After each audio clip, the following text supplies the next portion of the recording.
Hallelujah. Hallelujah. Abiyah. May you open up the eyes of your servants so they can see, even those that are around your servants, so that they can see how you operate, how you do things, so that they judge rightly how you operate, how you do things. Okay, I want to talk about this. I'm going to call this issues with the belt. He chastens those that he loves. I'm outside right now in this winter, I guess it ain't a wonderland, but it's cold. But some people need to think on some things. Yah has stated over and over that he chastens those that he loves. So there is definitely a truth to the fact that Yah has used Israel in handling many other nations and destroying them, be it up from the elderly all the way down to the children. But also think on this. If he chastens those he loves, what has he done towards Israel? See, right now, we're in our land of captivity, dealing with a lot of things. We're under the belt. And why is that? We have disobeyed Yah. We've walked out of his covenant, outside of it. And so he's allowed for us to be whooped. And guess what? Just like he's used us to whoop other nations are whooping us. Are you really offended with the belt, or are you offended with the mighty one that's using the belt? Either way, is it you in error, or is it the mighty one? Is it you in error, or the one that is using the belt? Why has your disobedience brought forth chastity? Do you have a choice to not walk in disobedience? Can you walk in obedience and not even have to encounter this belt? I'm one that firmly believes that those that are in his hands, obeying him, cannot be touched by the wickedness of this world. Yes, there will be some hardships, but we will endure those things and have the opportunity to endure. Those things will not kill us. Hasatan may touch, but will not be able to kill. We'll be able to have a greater later situation where, yes, situations may occur that will look like they're going to destroy us, but in the end, we come out victorious and things look a lot better.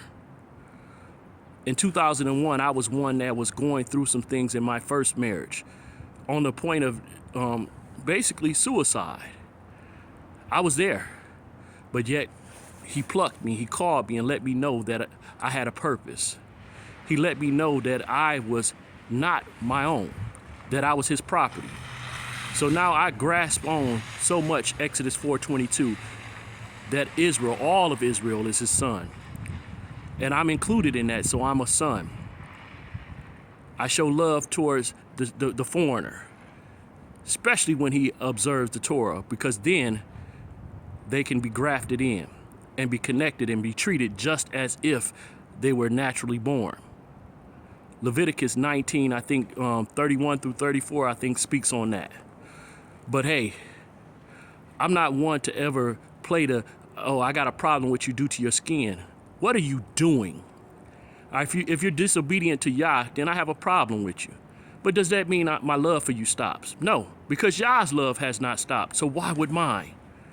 That's why I don't abhor an Edomite or someone that's considered an Edomite. I don't get mad at the belt. I used to. I'm one that grew up being disciplined a lot.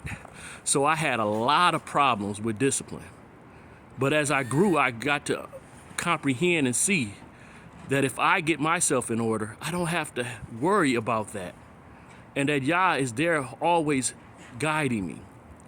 You know, they used to have this poem or this writing about footprints and saying that they're only seeing one footprint in the sand. And he let it be known, the master, that I was carrying you when you seen the one footprints. When you thought that I was no longer with you, I was carrying you.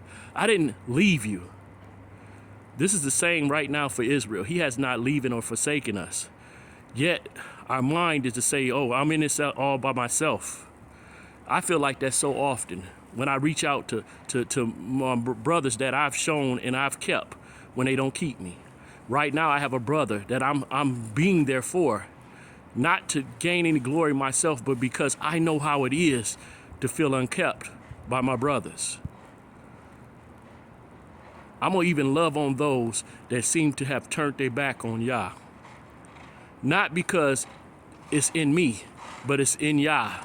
Yah has told me, don't give up on them. Their end has not come. If they die in where they're at, there probably is going to be a problem. But if they live and endure through it and come out on the other end, trusting and believing in Yah, then what? See, back in 2001, I had basically had it up to here with Yah, because I'm like, why'd you let me marry this woman? Why'd you? And he said, you chose that woman. You went outside of my agreement and covenant. You were laying with her without any sense of a covenant. You tried to put a seed there, and it happened. I allowed it. So many of the signs were there that was not for you. At a time, I blamed that woman so much, but no, I'm the man. My disobedience is what opened the door, not hers, because I'm the one that's supposed to be the responsible party in a relationship. Yes, she has her culpability, but as a man, I need to stand up and man up and not blame the woman, this woman that you gave me. He said, I didn't even give her to you. The woman I got now, he gave her to me. And yet still, I take my role serious. I take the lead, and she accepts that lead. I don't abuse my position. At times, I've definitely known in the beginning I was abusing my position out of the hurt from my previous relationship. But the belt came. She started praying for me, and he started whooping on me. She didn't ever have to say a negative word. She didn't have to ever do a negative thing. Yah whooped me and got me back in order. And it's times even today that I have to be brought back to order. He allows things to happen so that I'm humble and don't think so highly of myself. So many have gotten wealth and esteem and things of that nature and feel like, oh, I did this on my own. I'm a self-made man. Yah's made me.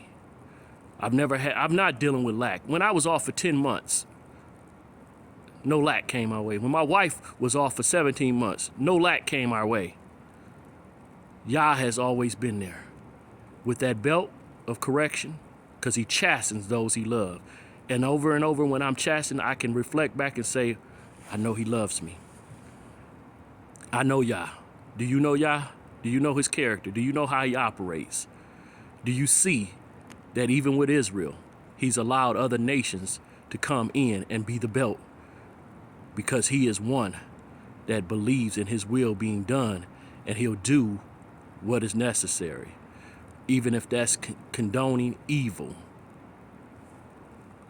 He ain't doing it, but he'll condone it. He'll allow it. You got to get that. He chastens.